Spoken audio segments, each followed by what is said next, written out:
and holding court this morning with Professor Noah Midamba, who is an expert on defense and foreign policy, Vice Chancellor of GSU University as well. Also, we do have with us Ambassador Erastus Mwencha, who is a former deputy chair, I should say, of the African Union. We do have with us Dr. Mustafa Yusuf Ali, who is a conflict and resolution expert. Also, we have Irungu Houghton, who is the Executive Director of Amnesty International Kenya, and also Dr. Wirunga Simiyu, who is the CEO of African Security Center Studies and also for Strategy. Thank you very much. Right, let's continue with the discussion, and that story by Oko Kusa acting as a segue for also the Mount Elgon insecurity. It seems also we are not, we've not really had a prime solution as far as solving this conflicts in Mount Elgon is concerned. I'm given to understand maybe some of them, maybe hacking back to 10 years or 12 years back, most of the people who are perpetrators of violence in Mount Elgon were taken to, to the slummers. They were locked up and they've been released. And these are the people now who actually have brought these flare-ups of eruption of, or flare-ups of the violence that we're seeing in Mount Elgon right now. Let's just start with you, Dr. Wirunga, and tell us, maybe you've done also a baseline survey and study on what is ailing Mount Elgon so far. Do you also, align yourself with what the Cabinet Secretary is saying as far as, evicting some of his locals are concerned from these particular lands? I think maybe those quarters, I don't know. You know the history, you can give us much more of that as well. Maybe Matiang'i will not like me today, but let me say this. You see what CS Matiang'i is doing as public relations. He has no business telling us that he's going to camp in Mount Elgon. Because Debarl, Mount Elgon's problem is like a pedo triangle. Up every time. Matiang'i needs to know, and he knows, that he runs a ministry that has security structures. We have assistant chiefs paid by the government. Mm-hmm. We have chiefs paid by the government.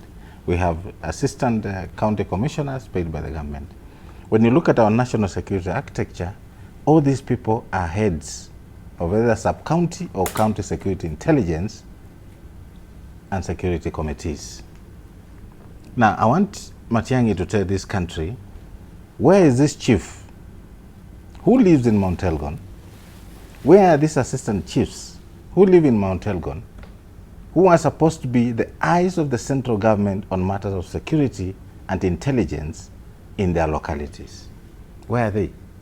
Why should we see a minister going to Mount Elgon when the government has its own structures?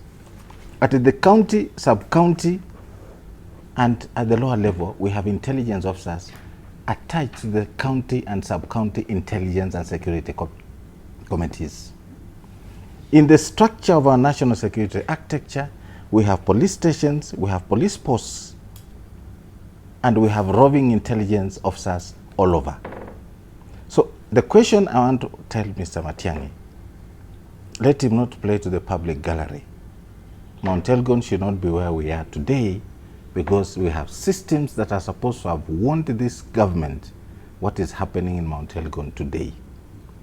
If he knows that we have police officers who have not been working in Mount Elgon, why should he tell us on TV when he has the powers to order, negotiate with the National Police Service Commission, one, to transfer them because of incompetence and poor leadership, and two, if they are capable, then they should go through the normal procedures of law and order and go through the judicial system.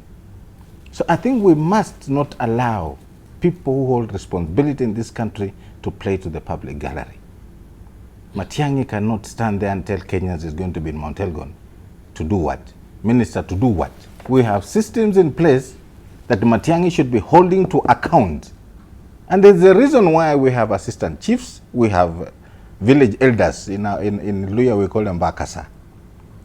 We have all these systems have been put in place to ensure that the government is put on top of everything that is happening. Okay. So Debarl, I cannot understand. If it's the issue of land, we've been talking about land for the last 15 years. Chebyuk settlement scheme is even more. So why should we be relating this issue of Mount Elgon to Chebuk land problem when the government has the powers? It is government land, it's supposed to be distributed. If it has not been distributed, why are we allowing Chebuk settlement scheme, I don't know whether it's phase 3 or phase 2 or whatever, to be the source of problems in Mount Elgon? Therefore, my take is very simple. You are being taken for a ride. We should not have allowed Mount Elgon to start again. And because of inefficiencies and indecisiveness by government officers, that's why we have problems in Mount Elgon, we have problems in West Pokot, we have problems in Marakwet, we have problems in Kapedo. I mean, this is all about government officers not doing their work. And therefore, this is my take. Matiang'i should stop playing to the gallery.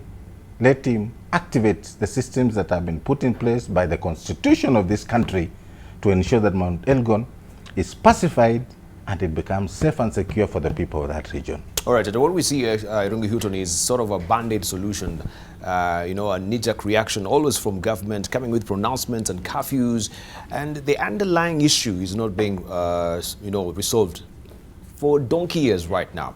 So do you think this sort of a foot on the neck management that we can see being espoused by Cabinet Secretary Fred Matiang'i can work right now in Mount Elgon, right? Or should they now, I don't know, they've come up with task force before, we have reports from Mount Elgon, but we don't have the ultimate solution. Can we peel back and look at the layers of the issues that maybe they're underlying Mount Elgon? What could they be?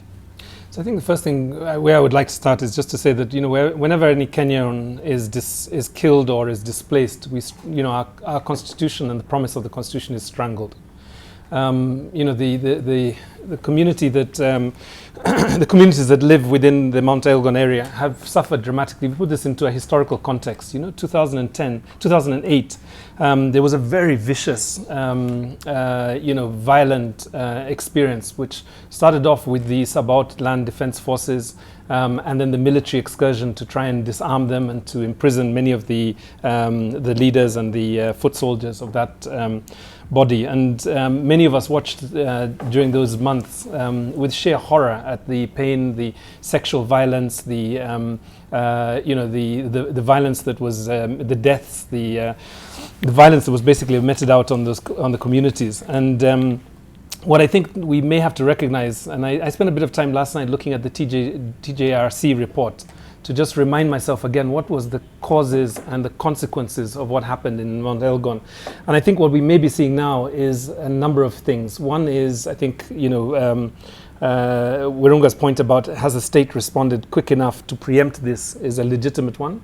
But I think the other thing to look at is whether or not we have essentially trauma that and revenge that has still not been resolved from 2008. So we have young men who have come out of prison, yes, who do not have jobs, do not have livelihoods, are now projected back in a very divisive community. At the moment, it seems to be that the violence is among the Sabaot community. So it's not taken on a Sabaot and Bukusu dimension, but the danger is that it could expand to that, and then we're back to 2008 with probably worse consequences.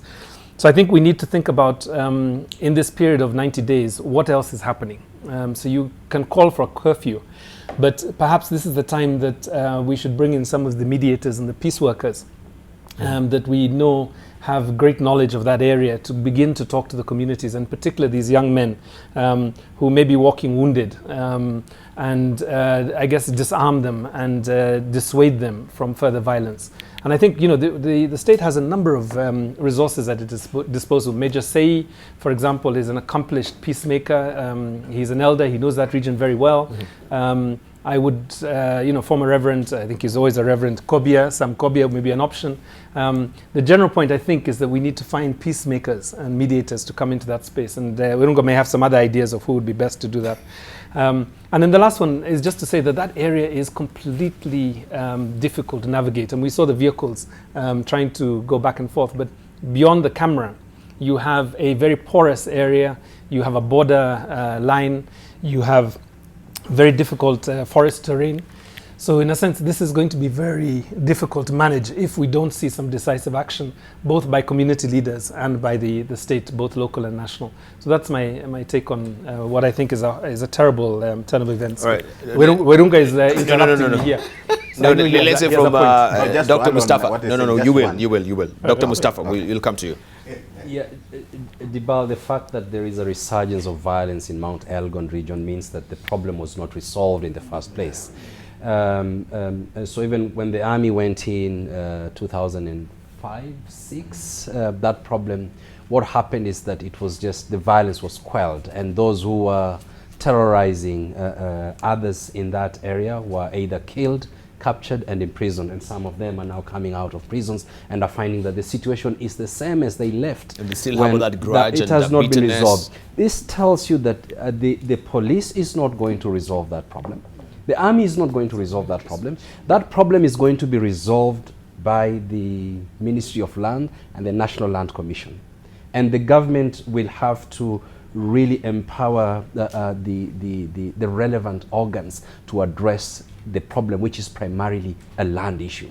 Now, this necessarily means that we have to, and it's not Mount Elgon alone that we are talking about. I think Simiyu has mentioned that there are quite a number of other areas. This means that we have to reopen certain debates that are captured within in the Truth, Justice and Reconciliation report that Otton is talking about.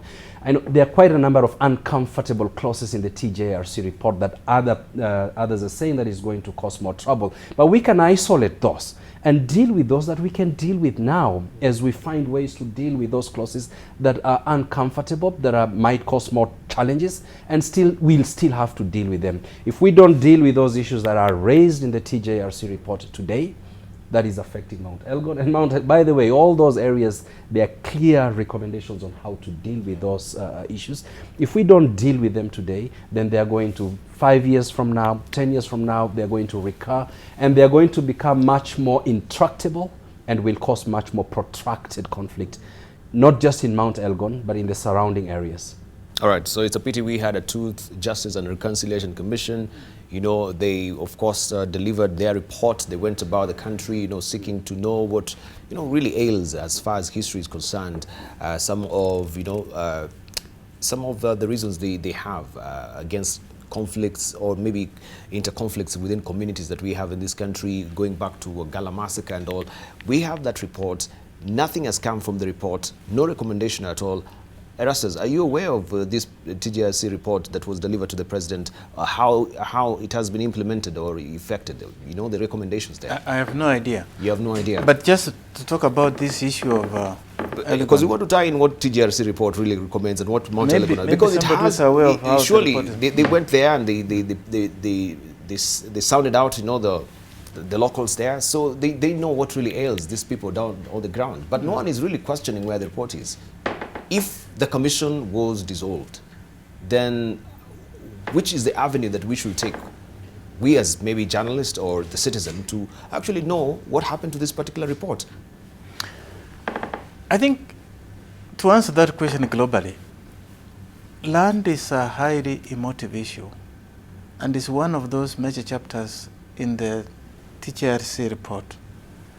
I think it behoves all of us, as Mustafa has just said, there could be some toxic statements in the report, but that doesn't mean that you should throw the bath water with the baby. If there are some good things in that report that should be addressed, let us address them, because the longer we delay, the more the problem becomes complex. What worries me about this Mount Elgon issue stories, the underlying factors, of course, being land, but you see the politicians, even the police. And then you have all these, in the clip that was shown, you can see this land is already overpopulated, all forest gone, and sooner or later you have so many people in that area fighting over that small land. You are sitting on a time bomb. So I think it calls for very urgent method to go in and look at how do we get the local population to be part of the solution. Because even if we impose the solution from outside, it will only be temporal. You will have peace, like it has happened before. These guys, like all the other, criminals, or if they are criminals, they will disappear into society. And once we are gone away, they resurface. They have been in prison, they are back at it. So it means that this is really a painkiller we're giving. We are not addressing the fundamental issue. Right. Welcome to you. Let's hear from Professor Naomi Dama. Debarl, my colleagues have enumerated the bottom line issues which is affecting this place for many years. I think Captain Werunga did excellent, in terms of outlining that. The point is we seems to be, as a country, going through this cycle of dancing merry-go-round instead of dealing with the fundamental issues and taking it on a systematic way such that we can get to the bottom line of the issues and solving it once and for all. And so this is an example of something that's going to continue this year, next year, and the year after. So let's stop the reaction and the public show. Let's not behave like wathos, and begin now to address the fundamental issues which are very clear. We have historical data, we have TRG report, all that we have, and no more task, no more research. We have the summary, we have the issue. Begin now solving it one by one. One by one. Right. Let's hear from...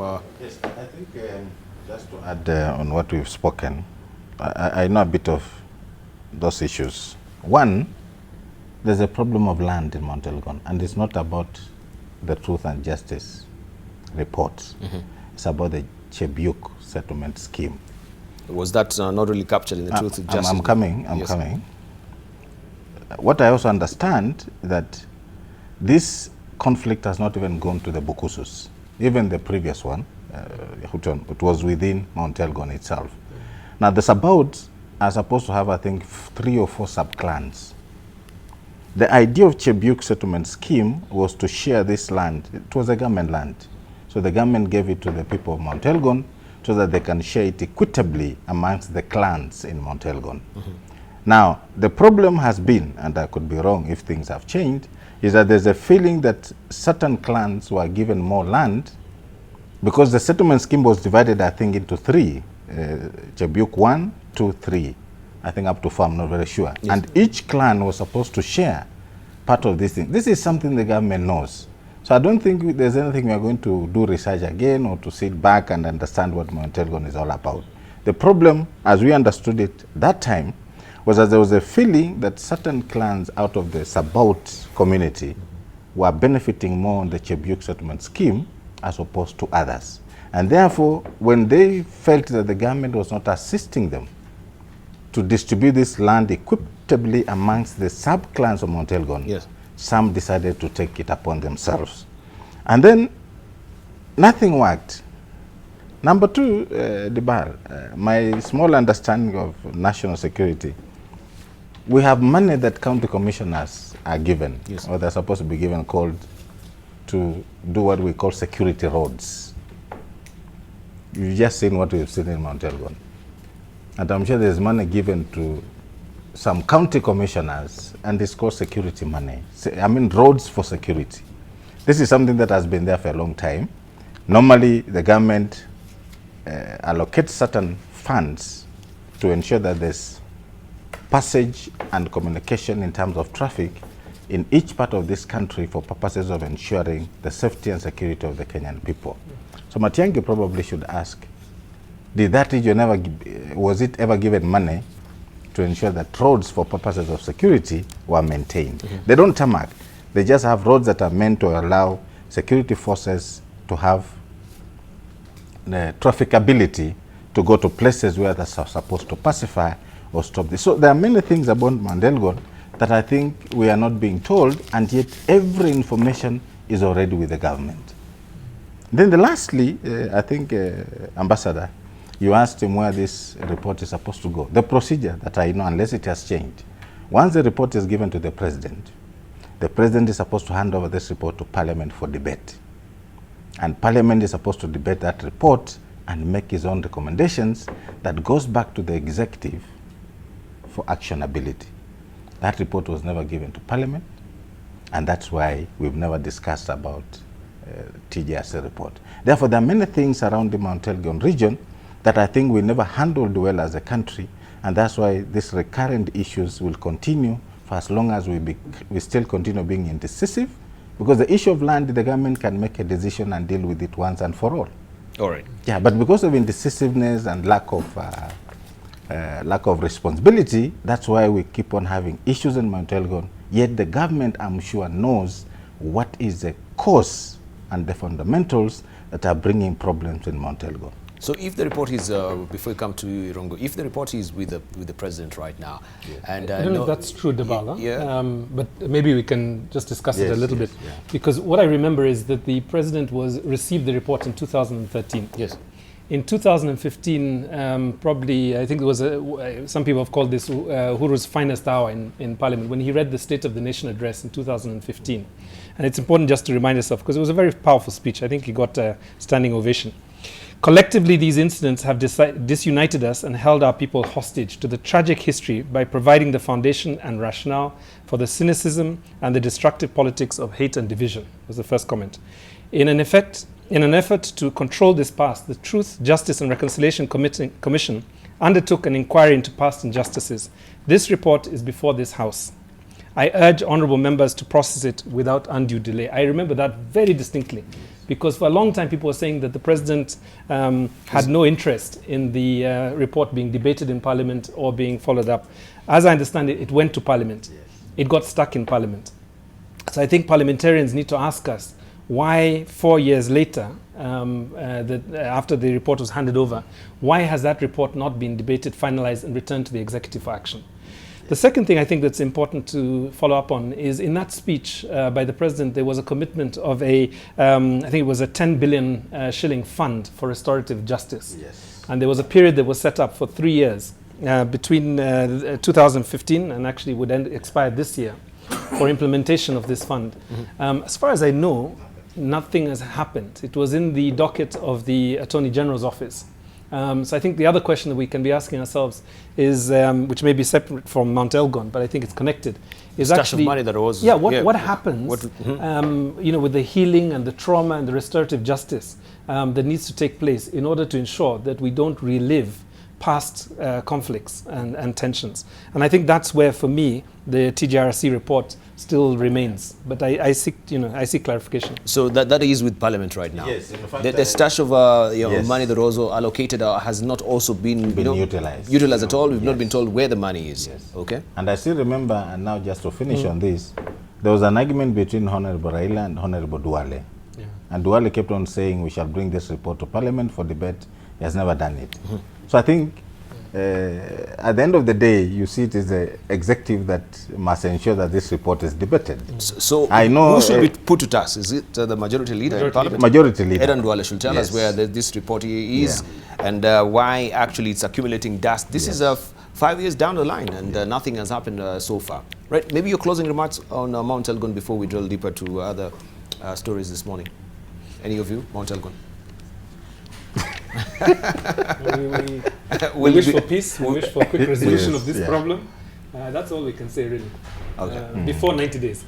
Before 90 days. Yeah, and I think the curfew alone will not do it. Yes, and I think CS Matiang'i should, with due respect, let him read the history of Mount Elgon, let him be assisted by his bureaucrats, so that whatever decision will be made by the government to deal with the issue of Mount Elgon will be informed by facts from history, so that when they are making decisions, they'll be measured against the facts that are already there, so that we don't have this issue of Mount Elgon again. Thank you. Education Cabinet Secretary Amina Mohammed wants the Meru University to resume operations next week. At the same time, the CS has sent Vice Chancellor Japheth Magambo on compulsory leave, replacing him with Charity Gishuki in an acting capacity.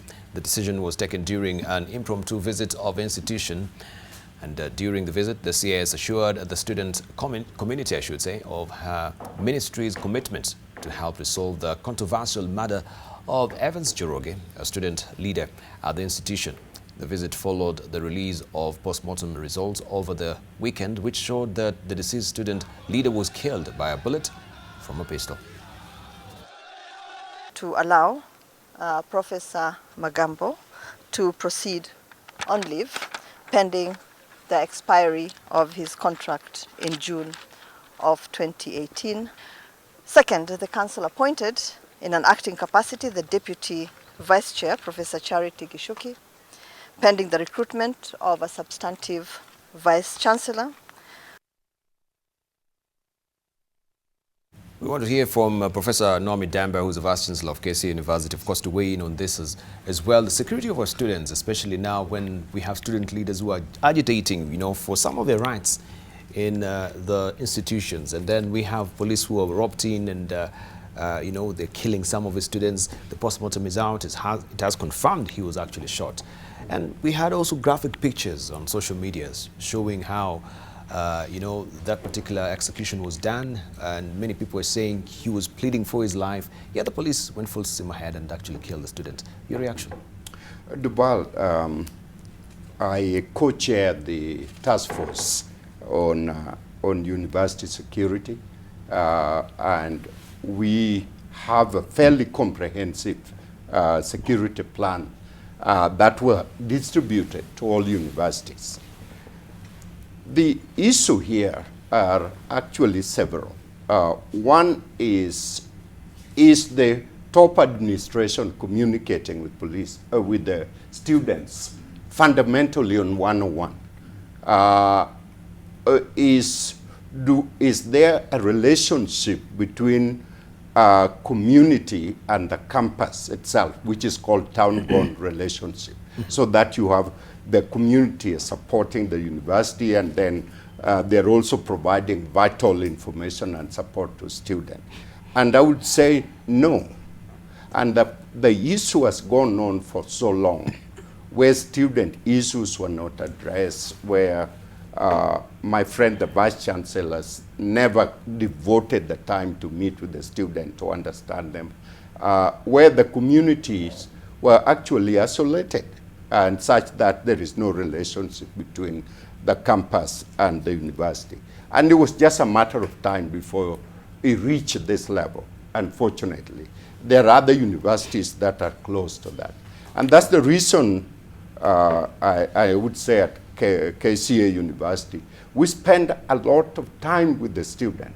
We take students on a retreat, student leaders, and spend 4 days, working with them and culture the campus to understanding that it is the students which are the reasons why everyone is here. And unless that is done, it doesn't matter where you are. It's going to come off the glue. All right. So let's hear from Erastus Zamoncha. We all remember that,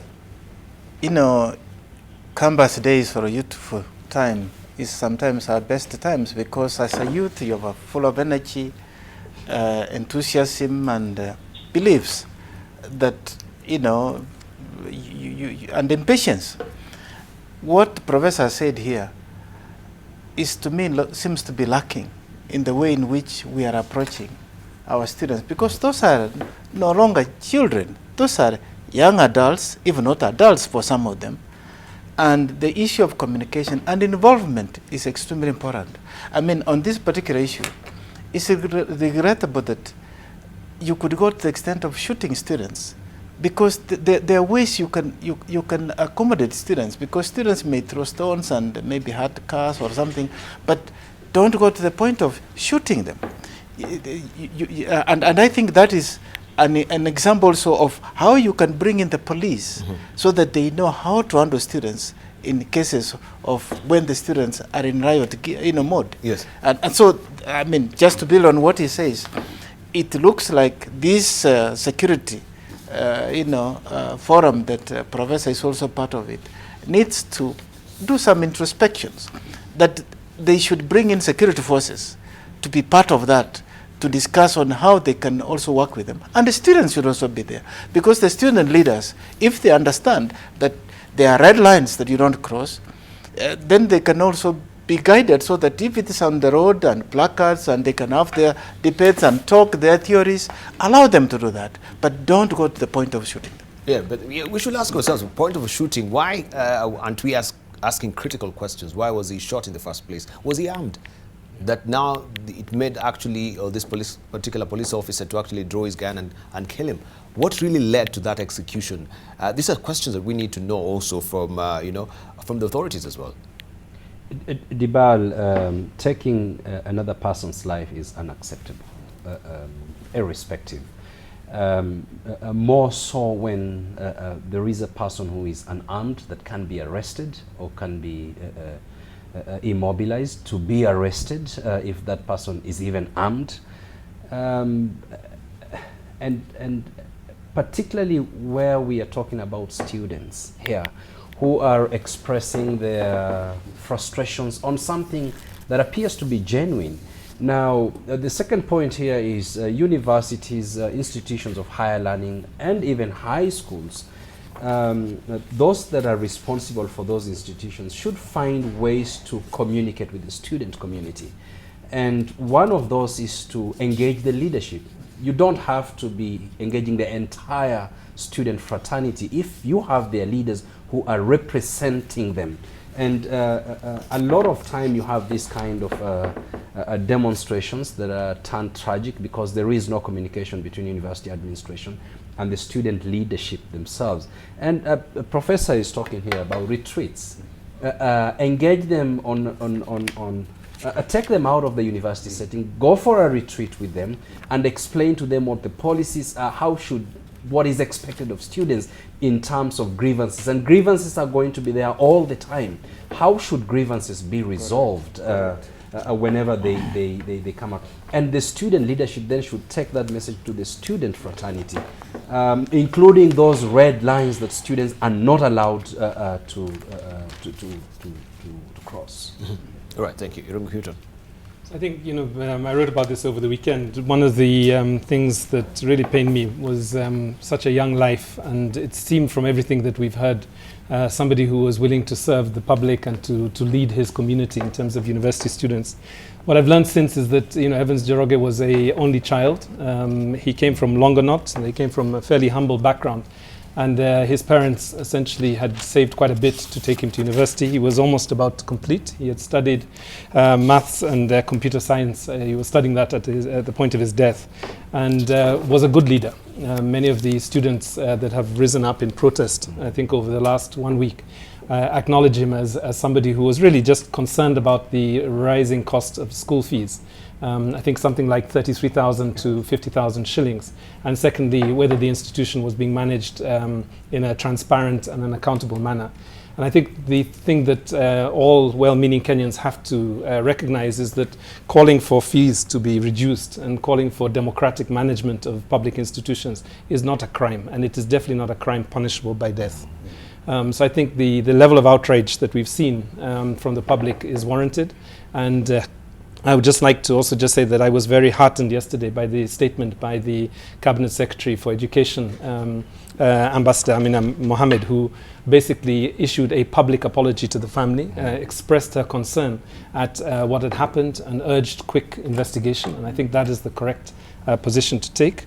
I think also that she has proceeded to send the Vice-Chancellor home, as was the demand by the student community, and the Deputy takes over. I think those are important gestures and statements and actions by the government at a time like this, and needs to be encouraged.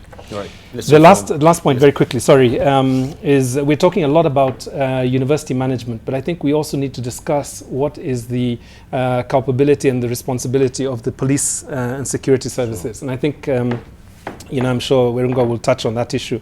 But for me, the concern is that we, back in, I think it was October last year, we saw something like about 60 students from the built environment and the medical campuses of the University of Nairobi terrorized for up to about 7 hours. Mm-hmm. And I spent a bit of time interviewing many of those students. And one of the things that really left me, very concerned is that not just the violence, and there was sexual intimidation, there was threat of rape, but what was also disturbing was the commentary that was very common across the GSU at that point, which was, you people think you have studied. Mm-hmm.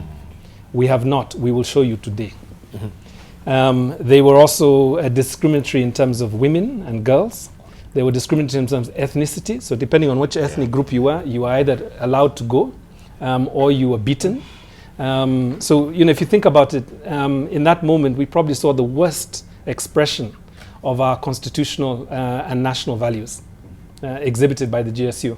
Now, the GSU is probably about 70 years old now, right? It was started off as an emergency corps, and it was built around the period just leading into the state of emergency and the fight against the Mau Mau. And my question is, why have we not been able to reform the General Service Unit to a point that actually they are a point of safety for people in moments of conflict, rather than they end up being the violators? And in this case, I think the students have been very angry and have said that Evans was killed by those in power, I think was the phrase. I think we seem to say, no, he was not killed by those in power. He was killed by one police officer who took a gun and actually shot him. And as you said, shot him as he was unarmed, he was in flight, and he was alone. So I hope the investigations conclude very quickly before the burial of Evans Njoroge, which is tomorrow in Longonot. Thank you. Right, let's hear from Murunga. Yes, I think about university security, I think let me start with my, he's my boss. And let me. Who is your boss? The professor. Professor Robidamba. Yes. There's a problem with university leadership. They don't spend to train their staff and their students. I think some of us have come up with certain proposals on how you can train student leadership, how you can train staff, university staff, on how to deal with a rogue police system. They don't spend money on that. Number two, I want to believe, and Professor, you can correct me here, it is the university leadership that calls in the police. It is not the police that go to the university. Until they are called by the leadership to come and deal with the situation, the police will never go to a university compound. Unless these students have crossed the road and went to the public and now becoming destructive. So what we saw in Nairobi University and the statements made by the Vice Chancellor were so pathetic that I was asking myself, does this Vice Chancellor have children? Does he have children? And therefore, to me, let's start with the university leadership. If the leadership is not doing its work in terms of ensuring its students are safe and secure, then the police will misbehave, because this is an institution that we know, left on its own, it will cause chaos. So Debarl, we must understand that the university leadership must be made to understand. And Professor, you chaired a team. Please ask your colleagues to undertake these trainings.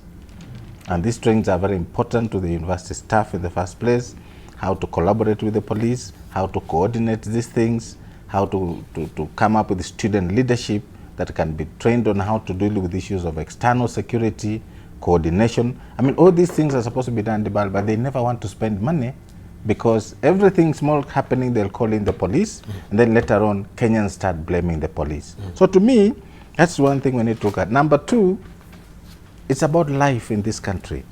Our police have lost the sense of how valuable life is to a Kenyan person. They'll kill a Kenyan today and life will continue. Police have structures. If there's a single policeman who killed this student, as we are being told, that officer was under a certain leadership. During that operation, there's a police station in charge, and therefore, if forever we never hold these officers who are in charge to account for their leadership and responsibility, we shall continue seeing our police officers killing Kenyans with impunity, because I think most of them, and I'm saying not all, most of them have lost the sense of the value of life to any human being. So we must, as a way forward, make our universities leadership understand that for them to bring in the police and want to work with them under certain circumstances, they must also have the capacity on how they are going to relate and coordinate with these security officers, so that we don't see what we are seeing in Meru. That's my take. Right, thank you.